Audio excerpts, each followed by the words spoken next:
नमस्कार मंडळी. लग्नानंतर होईलच प्रेम या मालिकेचा आजचा म्हणजे 3 जुलैचा भाग ऐकत आहात तुम्ही. आणि प्रेक्षकांनो, आज न मालिकेत एक वेगळाच अनएक्सपेक्टेड असा ट्विस्ट आलाय जो मला अपेक्षित नव्हता. बघूयात तुम्हाला अपेक्षित होता का? तर बघा काय झालंय. सुरुवातीला पुन्हा एकदा त्यांनी आपल्यावर ते सॅड सॉन्गचा वगैरे अत्याचार केलाय. म्हणजे खूप वेळ आता तुम्ही ते सॅड सॉन्ग ऐकणार आहात. मला तर एका क्षणाला असं वाटलं की नंदिनीच्या हाताला कळ लागते की काय ते डिवोर्स पेपर असे किती वेळ तिने धरून ठेवले होते. आणि मग किती वेळ ते गाणं आपल्याला ऐकवलं आणि मग हळूच तो जीवा म्हणतो हे काय आहे. मग नंदिनी म्हणते जे तुमच्या नजरेसमोर आहे ना जीवा, हे तेच आहे. हे घटस्फोटाचे पेपर आहेत. आणि हे घटस्फोटाचे पेपर म्हणजे या लग्नातून मोकळं करण्याचं तुमच्यासाठी ठरलेलं पहिलं पाऊल आहे. एक्झॅक्टली पार्थ सुद्धा काव्याला इकडे हेच सांगतोय. जशी नंदिनी उभी आहे घटस्फोटाचे पेपर घेऊन, तसाच तो तिकडे पार्थही उभा आहे. इकडे नंदिनी म्हणत असते जीवा काय झालं, तुम्हाला हेच हवं होतं ना. आता इकडे बघा पार्थ काव्याला काय म्हणत असतो. आहे जरा इमोशनल सीन, पण बघा काय झालंय. पार्थ काव्याला म्हणत असतो तुम्हाला जे जे हवंय ते ते देणं ते माझं कर्तव्यच आहे. म्हणजे तुमचा नवरा म्हणून पार्थ म्हणत असतो जोपर्यंत मी तुमचा नवरा आहे ना तोपर्यंत तुम्हाला जे हवंय ते देणं माझं कर्तव्य आहे काव्या. काव्या आता खूप आश्चर्यचकित होऊन बघते पार्थकडे. पार्थ म्हणतो आपल्या या एका महिन्याच्या लग्नात तुम्ही माझ्याकडनं कधी काही मागितलंच नाही ना. कुठला हट्ट केला तुम्ही काव्या, न कुठली वस्तू मागितली, ना कुठलं वचन तुम्ही मला मागितलं. काव्या आता डोळ्यात पाणी आणून पार्थकडे बघते. पार्थ आता तिच्याकडे बघतोय. एवढंच काय तो सीन हा दाखवलाय. आता इकडे पुन्हा एकदा नंदिनी आणि जीवाचा सीन दाखवलाय. असं नाही वाटत एका प्रेक्षकांनो हा संयोग आहे की ठरवून केलेली क्रिया. म्हणजे बघा ना, नंदिनीने सुद्धा पार्थ सारखंच एक साथच घटस्फोटाचे पेपर द्यायचे ठरवले. बघा मालिका म्हणल्यावर अशा गमती जमती पाहायला मिळतातच. आता इकडे बघा नंदिनी म्हणत असते आपण लग्नामध्ये एकमेकांना वचनं दिली, 7 फेरे घेतले, गुरुजींनी जी वचनं सांगितली ती ऐकली आणि माना डोलवल्या. अहो मी तुम्हाला कधी सक्ती नाही केली जीवा. ही वचनं तुम्ही निभवावीत ना. तुम्ही मला सक्ती केलीत की ती वचनं मी निभवावीत. मला कळलं नाही जीवा. याआधी जेव्हा संकट माझ्यावर आली तेव्हा तुम्ही लढलात. तुम्ही पोलिसांना सुद्धा अभिमानाने सांगितलं की मी तुमची बायको आहे. ते सगळं काय होतं जीवा. आपल्या दोघांमधलं नवरा बायकोचं नातं तुम्ही सगळ्यांसमोर कबूल केलं होतं. का जीवा, का, कशासाठी आपल्या दोघांमधलं नवरा बायकोचं नातं तुम्ही सगळ्यांसमोर कबूल केलं होतं ना जीवा. आता एक्झॅक्टली नंदिनी जशी बोलतेय तसं पार्थचं सीन त्यांनी इकडे दाखवलाय. पार्थ आता इथे काव्याला म्हणत असतो काव्या जे काही आहे ते आमच्या नवरा बायको मधलं रिलेशन आहे, आमचं नातं आहे हे म्हणत तुम्ही सगळं हे स्वीकारलं. म्हणजे असा माझा गैरसमज झाला होता बरं का काव्या. आपल्या त्या ॲनिव्हर्सरीच्या दिवशी 1 मंथ ॲनिव्हर्सरीच्या दिवशी हा माझा सगळ्यात मोठा गैरसमज होता हो. नाही तसं मी ठरवलं होतं काव्या की तुम्हाला जिंकून दाखवायचं, तुम्हाला आवडेल असं वागायचं, असं मी ठरवलं होतं काव्या. तुमच्या मनात जागा मिळवायची. पण आता काव्या त्याच्याकडे बघतच राहते. आणि आता पुन्हा नंदिनी आणि जीवाचा सीन दाखवला. म्हणजे प्रत्येक एक सेंटेन्स असे त्यांनी दाखवलेत प्रेक्षकांनो. Kavya feel very guilty. तिला खूपच आता म्हणजे लाजिरवाणं वाटतंय जेव्हा पार्थ तिला हे सगळं बोलत असतो. बिचाऱ्या पार्थची काहीही चुकी नसताना त्याला खूप सफर करावं लागलं. आणि एक्झॅक्टली नंदिनीचंही असंच झालं ना. नंदिनी म्हणत असते जीवाला जीवा माझा आनंद मी तुमच्यामध्ये शोधला. मला वाटतं हे चुकलंच माझं. माझा आनंद तुमच्यावर अवलंबून आहे हे तुमच्या लक्षात आलं आणि त्याचं बर्डन आलं असावं नाही तुम्हाला. मला खुश ठेवण्याचं ओझं मी उगाचच तुमच्यावर टाकलं नाही जीवा. जीवा नंदिनीकडे बघतच राहतोय. अजूनही नंदिनी ते डिवोर्स पेपर घेऊन अशीच उभी आहे. आता बघा पुढे काय झालं. नंदिनी म्हणते यापुढे नाही जीवा, यापुढे नाही. आता माझ्या आनंद निवासमध्ये जर अशी केस आली ना तर मी त्या मुलींना आवर्जून सांगेल की आपल्या आनंदाची जबाबदारी दुसऱ्यावर टाकू नका, आपल्या सुखाची जबाबदारी दुसऱ्यावर टाकू नका. समोरच्याच्या एका नकारावर कोमेजून जाण्याची गरज नाहीये. तुमच्या बोलण्यावर, तुमच्या आनंदावर तुमचा हक्क असू द्या. पण खरंच मी हे विसरले, चुकलंच ना माझं, नाही का जीवा. बापरे, नंदिनीला काय मोठे मोठे डायलॉग देतात ना. आता जीवा ते हात पुढे करतो डिवोर्स पेपर घेण्यासाठी. बऱ्याच वेळ झाला ना ती धरूनच येते पेपर.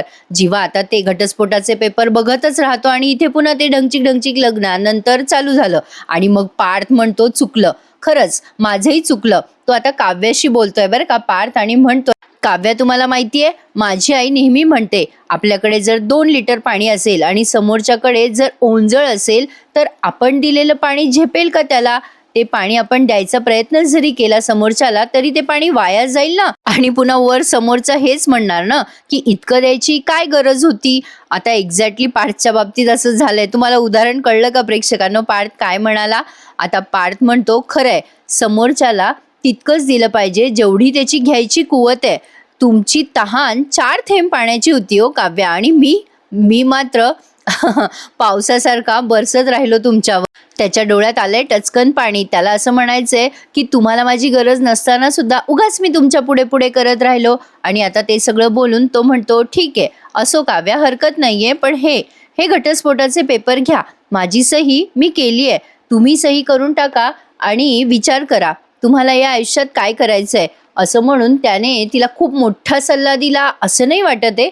आता इथे सॅड सॉन्ग तुम्हाला ऐकू येणार आहे लग्नानंतर होईलच प्रेम या मालिकेचं. आणि काव्या ती पार्थची सही बघतच राहते आणि पार्थकडे बघत राहते. पार्थ मात्र आता पूर्णपणे कोलमडून गेलाय. एक्झॅक्टली नंदिनीचं पण हेच झालंय. आता इथे ना प्रेक्षकांनो फक्त तुम्हाला फोटो आणि या एकमेकांचे हावभाव दिसणारे. आता या काव्याला हे सगळं अनपेक्षित आहे. आता खरं तर प्रेक्षकांनो नेमकं काव्याला काय हवंय त्या बाबतीत ती जरा कन्फ्यूज झाली असं नाही वाटत आहे का?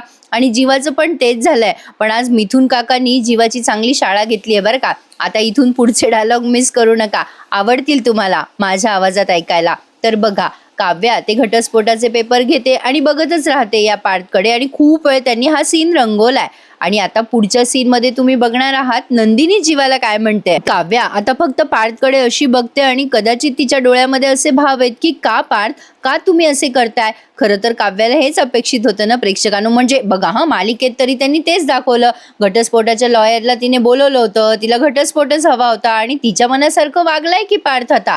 तर बघा, इकडे नंदिनी म्हणत असते की जीवा, मला तर वाटायला लागले की विचार करण्या इतका वेळ सुद्धा तुम्ही घेणार नाही. बरं ठीक आहे, असो, काही हरकत नाहीये. तुम्हाला जे हवंय ते या पेपरमध्ये आहे जीवा, आणि पुढच्या 7 दिवसामध्ये तुम्ही यावर सही करू शकता. नंदिनीला असं वाटतंय की जीवा वेळ न लावता पटकन सही करून टाकेल, तिचा गैरसमज झालाय ना म्हणून. तर बघा, आता पुन्हा एकदा जीवा नंदिनीकडे शॉक ठेवून बघतोय आणि नंदिनी त्याच्याकडे. आणि हा सीन पण असाच रंगवला जसा पार्थ आणि काव्याचा सीन रंगवला. मगाशी सॅड सॉन्ग वगैरे लावलं, एक्सेट्रा एक्सेट्रा. तर आता इथे पुन्हा पार्थ काव्याला म्हणताना दाखवत, काव्या 7 दिवसानंतर आपण कोर्टात जाऊया आणि हे नातं कायमचं संपवून टाकूयात. आता काव्या हे सगळं आश्चर्याने बघते पार्थकडे आणि आता तिच्या डोळ्यात पाणी आहे. पार्थ आता म्हणतो, मला वाटतं आता वेळ आली. आणि माझी आई उगाच म्हणायची की लग्नानंतर प्रेम होतं वगैरे, असं काही नसतं, हे सगळं खोटं आहे. आणि एक्झॅक्टली आता नंदिनी सुद्धा या जीवाला असंच म्हणते. मला तर वाटतं यापुढे आता कुणीही लोक असं म्हणणार नाहीत की लग्नानंतर प्रेम होतं. आता इथे पुन्हा सॅड सॉन्ग ऐकवलंय बाबा प्रेक्षकांनो. आता हे सॅड सॉन्ग माझ्या डोक्यावरच होतं, मी कधी ऐकलेलंच नाहीये बाबा हे सॅड सॉन्ग. फाटलेलं नशीब माझं उरात हे कल्लोळ, असं काहीतरी गाणं इथे आपल्याला ऐकवलंय. आणि पार्थ आता जाता जाता काव्याकडे एक छानशी स्माइल देतो आणि निघून जातो. तिला जे हवंय ते मिळालंय. पण जीवा आणि काव्या आता अशा वेगळ्याच वळणावर आलेत की त्यांना नक्की काय हवंय हे त्यांना कळतच नाहीये. पण आता बघा, इथे खूप वेळ एकमेकांकडे बघतात, सॅड सॉन्ग इथे ऐकवतात आणि मग ती नंदिनी तिथून निघून जाते आणि एक्झॅक्टली पार्थ पण निघून जातो. आणि मग जीवा आणि काव्या दोघेही जण त्या डिवोर्स पेपरकडे नुसते बघत राहतात आणि काय करायचं ते त्यांना कळत नाहीये. प्रेक्षकांनो, काय वाटतं तुम्हाला आता नेमकं या आठवड्यामध्ये जीवा आणि काव्या काय निर्णय घेतील? नक्कीच हे दोघं जण हे नातं निभवायचा निर्णय घेतील. आपल्या सगळ्यांना माहितीच आहे, त्याशिवाय मालिका कशी पुढे जाईल. तर बघा, आता काव्या पुन्हा एकदा विचार करायला लागली आहे. पार्थ आता तिला जे जे बोलला त्या गोष्टींचा, आणि जीवा पण विचार करायला लागलाय नंदिनी आता त्याला जे जे बोलली त्या गोष्टींचा. नेहमीप्रमाणे भूतकाळाचा अत्याचार आणि एक्झॅक्टली आत्ता घडून गेलेल्या वर्तमान काळाचा सुद्धा. तर बघा आता पुढे काय घडलंय. आता हा सीन झाल्यानंतर मिथुन काकाचा आणि या जीवाचा सीन दाखवलाय त्यांनी. आता पुन्हा या जीवाला सगळ्या भूतकाळातल्या गोष्टी आठवतात आणि काव्याला सुद्धा पार्थ तिच्यासोबत किती छान छान वागायचा हे सगळं आठवतंय. आणि दोघं असे बघतायत त्या घटस्फोटाच्या पेपरकडे आणि काय करावं ते कळत नाही. आणि सॅड सॉन्ग इथे मागे वाजतंय आणि वाजतंच आहे. तर आता पुढे बघा काय झालंय. काव्या आता काहीतरी ठरवते, पण आता ती त्या अनिशाला फोन करते आणि हे झालेलं सगळं घटनाक्रम सांगते. काव्या म्हणत असते, अगं हो अनिशा, मी नाही ग, अगं पार्थने विचारलंय मला घटस्फोटासाठी. अनिशा तिकडे शॉक्ड होते आणि म्हणते, अगं हे काव्या, अगं काय काय बोलतेस तू?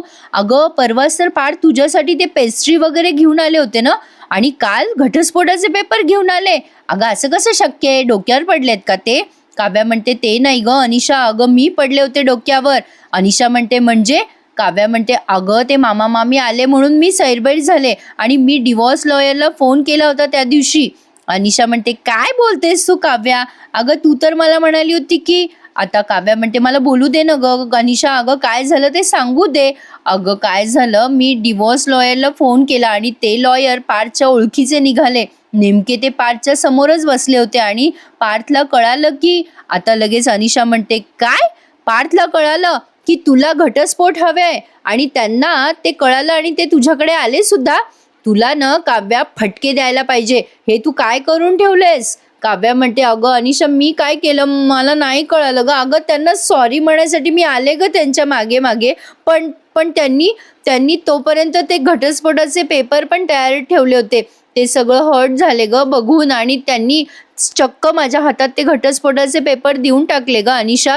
आता मी काय करू? अनिशा म्हणते, अगं काय करू, काय काय करायचं ठरवलं ते सांग. काव्या म्हणते, मला नाही कळत आहे ग. अनिशा म्हणते, माहित नाही काय माहित नाही, हे काय उत्तर झालं तुझं? अगं तुला गिल्ट आलं ना पार्थला तू घटस्फोट देते त्यासाठी, आणि त्यातनं तुला हा डिवोर्स नकोय ना काव्या? म्हणजे तुझ्या बोलण्यावरून तरी मला असं वाटतंय. काव्या काहीच बोलत नसते तेव्हा अनिशा म्हणते, अगं बोल, तुला नकोय ना घटस्फोट पार्थकडनं? काव्या म्हणते, अगं अनिशा काय बोलू, अगं पार्थ खूप चांगले आहेत ग, खूप चांगले आहेत. ते जर माझ्या कॉलेजच्या वेळेला मला कुठेही भेटले असते ना, तर मी खूप छान मजा केली असती त्यांच्यासोबत. हे काय डायलॉग होता? असो. आता पुढे काव्या म्हणते, पण मी पार्थला नवरा म्हणून एक्सेप्ट नाही करू शकत ग. म्हणजे मला हा घटस्फोट नाही करायचा आहे ग. पण आता ही अनिशा म्हणते, म्हणजे तुला घटस्फोट नकोय, तुला फक्त लग्न नकोय का? म्हणजे नेमकं काय? काव्या, मी बरोबर बोलते ना? अगं बोलतेस का? तुला काहीतरी विचारते मी. पण आता काव्या त्या अनिशाला काहीच बोलत नाही. म्हणजे काव्याला घटस्फोट नाही द्यायचा आहे, फक्त काव्याला लग्न नकोय. म्हणजे काय, हिला काय करायचंय काय? मलाही काही कळेनासं झालंय. आता जसं आपल्या सगळ्यांच्या डोक्याचं खोबरं झालं ना, तसं त्या मिथुन काकाच्या डोक्याचं खोबरं झालंय. त्यांचे डायलॉग खूप भारी ऐकवलेत. आता अनिशा एवढंच बोलते काव्याला आणि काव्या तिला काहीच उत्तर देत नाही, बस स्टॉप होऊन जाते. मिथुन काका जीवाला म्हणत असतात, काय चूक आहे, काय बरोबर आहे, तुला काही कळत नाहीये का रे जीवा? अरे नंदिनी सारख्या हुशार पोरीनी सुद्धा तुझ्या पुढे हात टेकले, म्हणजे तुझं तुला काही समजतच नाहीये. नेमकं करायचं तर काय करायचं? काय करावं बाबा, माझं तर डोकं काम करेना. आता हा जीवा म्हणतो, अरे काका मला सगळं कळतंय, नंदिनी खूप खूप चांगली मुलगी आहे, पण मला ना कधी कधी असं वाटतंय की मी ना कोणाला डिझर्वच करत नाही, ना नंदिनीला न काव्याला. आता ते मिथुन काका ओरडतात आणि म्हणतात, ए बाबा हळू बोंबल, अरे थांब जरा. आणि असं म्हणून ते दरवाजा लावतात बरं का, आणि दार लावता लावता म्हणतात, माझं तर असं झालंय काय सांगू कोणाला, सुख नाही जीवाला, असं झालंय मला. अरे बाबा माईक आणून देऊ का तुला? काव्याचं नाव घ्यायची तुला काय गरज आहे रे? एवढ्या मोठ्या मोठ्याने कशाला ओरडतो? त्या काव्याचं नाव घेतल्याशिवाय तुझा काय दिवस जात नाही का? आपलं झालं ना त्या दिवशी त्या फार्म हाऊसवर बोलणं, तू काय म्हणाला होता मला? नंदिनीला दुखवायचं नाहीये. त्या नंदिनीच्या हातून चुकून ते फुटलं, ते तुझं हाताचं मोल्ड का काय, तर किती ओरडला रे तू. आपलं ठरलंय ना जीवा की काव्याचा विचार नाही करायचा, तिला सोडून द्यायचं. ते हँडमोल्ड तुटल्यामुळे तुला एवढा काय त्रास होऊ लागला? अरे तुझ्या या अशा वागण्यामुळे ती नंदिनी दुखावली आहे, तिने म्हणून तुझ्या हातात डिवोर्स पेपर ठेवलेत. आता काय करायचंय तुला? बोल ना बाबा बोल, काय करणार आहेस? जीवा काहीच बोलत नसतो. मिथुन काका म्हणतात, आता बोलतो का नाही तू काही? आता तो जीवा उठून उभा राहतो आणि विचार करायला लागतो काय करायचं. मिथुन काका म्हणतात, अरे बोल बाबा, शांत का बसलायस? अरे जीवा, बोलायचं तेव्हा बोलला नाहीस आणि आता काव्याला गमावून बसलायस. आता पुन्हा ती चूक करू नकोस. अरे नंदिनीला गमावू नकोस बाबा, पाया पडतो तुझ्या मी. जीवा म्हणतो, तू सांग काका मी काय करू, मला काहीच कळत नाहीये रे, गोंधळ उडालाय डोक्यामध्ये, काय करू सांग.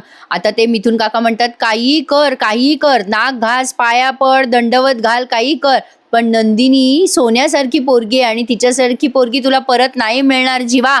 जीवा म्हणतो, अरे काका पण तिला नाही राहायचंय ना माझ्यासोबत, आणि तिने समजूत करून घेतलीये की मी तिच्यासोबत राहत नाहीये, आणि मी तिला कितीही समजून सांगितलं तरी तिला असं वाटेल की मी तात्पुरती मलमपट्टी करतोय. मिथुन काका म्हणतात, असं कितीसं समजून सांगितलं तिला, कितीसं समजून सांगितलं. अरे ती काय बोलते काय नाही ते काहीही विचार करू नको आणि डायरेक्ट तिला समजावून सांग की बाई मी तुझा विचार करतोय, जरा वेळ दे मला. मग आता लगेच जीवा त्या मिथुन काकांना एकदम डेंजर उत्तर देत म्हणतो, अरे काका मी नाही करत आहे तिचा विचार. अरे तिला असं वाटतंय की मी तिचा विचार करत नाहीये, मला ती आवडत नाहीये असं तिला जाणवतंय तिच्या बॉडी लँग्वेजवरनं. काका मला तिला गमवायचं नाहीये, पण मला थोडा वेळ पाहिजे ना त्या काव्याला विसरायला. आता मिथुन काका म्हणतात, अरे जीवा माझ्या मेंदूला ना गळू व्हायची वेळ आली आहे. अरे तू एकीकडे नंदिनीचा विचार करत नाहीये, दुसरीकडे म्हणतोय की मला काव्याला विसरायला वेळ द्या. अरे याच्यात काहीतरी विचार कर, तुला काय पाहिजे. अरे काय जीवा काय डोकं ठिकाणावर आहे का रे तुझं. तुझ्या या विसरण्यात आणि समजण्यात मी विसरलो की तुला काय पाहिजे ते. अरे तुझं काय नेमकं काय विचार आहे तुझा. या फुलावून त्या फुलावर उड्या मारायच्या आहे का तुला आयुष्यभर. जीवा म्हणतो, हो काका मला कळतंय, मी भलेही तिचा विचार नसेल करेत पण तरी मी नंदिनीला जाऊन बोलणार आहे आणि सगळं सांगून टाकणार आहे तिला खरं. आता हा तिला खरं सांगायला जाणार आहे प्रेक्षकांनो की याचं काव्यावर प्रेम होतं आणि दोघेही जण असं ठरवतात, म्हणजे जीवा आणि काव्या दोघेही ठरवतात की आपला भूतकाळ सांगून टाकायचा. आता एक्झॅक्टली काव्या त्या अनिशाला तेच सांगते, अनिशा मी पार्थला खूप दुखवलंय ग आणि मला त्यांना सॉरी म्हणावंच लागेल. अनिशा म्हणते, म्हण सॉरी म्हण, अगं हात जोड कान पकड काय हवं ते कर पण पार्थला गमावू नकोस. आता ही काव्या म्हणते, अगं असं का बोलतेस ग अनिशा, असं नको बोलूस ना माझ्याशी. मग अनिशा म्हणते, काय बोलू मग, तुझं मूर्खासारखं बोलणं ऐकत राहू का आणि आत्ता तुला सॉरी म्हणावंसं वाटतंय का. आधी सपासप वार करायचे आणि मग भळभळत्या जखमेवर तूप लावायला यायचं का. अगं हे जे काही सॉरी म्हणायचं तू ठरवलंय ना ते जमतं का बघ काव्या. असं म्हणून आता ती अनिशा पण फोन कट करते आणि आता काव्याला येते टेन्शन. आजचा भाग ना प्रेक्षकांनो त्यांनी खूपच छोटा दाखवला, अर्ध तर ते गाण्यातच घालवतात वेळ सगळा. तर आता अनिशाने काव्याला सांगितलंय की पार्थला गमावू नकोस, जे काही करायचंय ते लवकरात कर, पार्थची माफी माग, काहीही कर पण तू आता पार्थला सॉरी म्हण. आता ही काव्या नेमकं काय करेल प्रेक्षकांनो, ही ठरवेल का पार्थ सोबत राहायचं. ऑब्विसली ठरवणारच आहे, कारण त्याशिवाय मालिका पुढे जाणारच नाहीये. तर प्रेक्षकांनो आजचा भाग बघून तुम्हाला काय वाटतंय, खरं मनातलं सांगू तुम्हाला आजचा एपिसोडनं खूपच ढिल्ला दाखवला त्यांनी. एवढा विशेष काही मला आवडला नाही, कारण एवढं इमोशनल बाप रे बाप, म्हणजे नेमकं त्या काव्याला घटस्फोट द्यायचा आहे. आता तो पार्थ समोरून घटस्फोट देतोय तर आता ही कन्फ्यूज झाली आहे. बघू बाबा आता पुढे काय काय घडतंय. तर बघा आता पुढचा प्रोमो त्यांनी छान दाखवलाय. काव्या आता पार्थ जवळ येत म्हणते, पार्थ मला तुम्हाला काहीतरी सांगायचंय, तुम्हाला माझ्या भूतकाळाबद्दल जाणून घ्यायचंय ना. आणि एक्झॅक्टली जीवा पण तिला हेच सांगतो की नंदिनी तुला जाणून घ्यायचंय ना की माझ्या आयुष्यात कोण मुलगी होती ते मी तुला आता सांगणार आहे. काय वाटतं तुम्हाला. जीवा आणि काव्या दोघेही सांगतील का त्यांच्या प्रेम प्रकरणाबद्दल पार्थ आणि नंदिनीला. मला नाही वाटत सांगतील म्हणून, पण तुमच्या कमेंट्स मला आवर्जून कळवा. बघूयात लग्नानंतर होईलच प्रेम या मालिकेमध्ये पुढे काय घडतंय ते. आजचा एपिसोड आवडल्यास प्लीज माझ्या चॅनलला लाईक शेअर आणि सबस्क्राईब करायला विसरू नका. उद्या भेटूयात पुन्हा एकदा, तोपर्यंत धन्यवाद, टेक केअर.